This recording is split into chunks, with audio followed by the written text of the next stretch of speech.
Dinakip ng mga pulis sa Makati ang kanilang kabarong nagtutulak umano ng shabu. Itinanggi ng suspect na pulis sa Paratang. May ulat on the spot si Cedric Castillo. Cedric.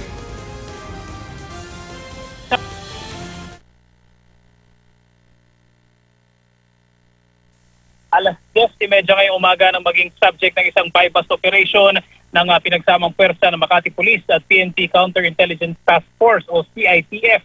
Si Police Staff Sergeant Chris Mateos Marquez na nakatalaga sa Police Security and Protection Group sa Region 4A. Base sa initial na impormasyon mula kay Police Colonel Rogelio Simon, ang hepe ng Makati Police, aabot sa 25,000 pesos ang halaga ng transaksyon na ikinasa ng mga operatiba.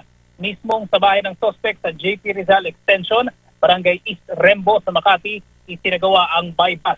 Ayon sa Makati Police, noong nakaraang taon pa nakatanggap ang pulisya ng impormasyon na tulak di umano ng droga ang kanilang kabaro. Nakumpiska ng mga operatiba ang ilang sachet ng shabu, 2 pistola at 2 rifle. Itinanggi ni Marquez ang mga paratang sa kanya pero hindi na rin siya nagbigay ng iba pang komento.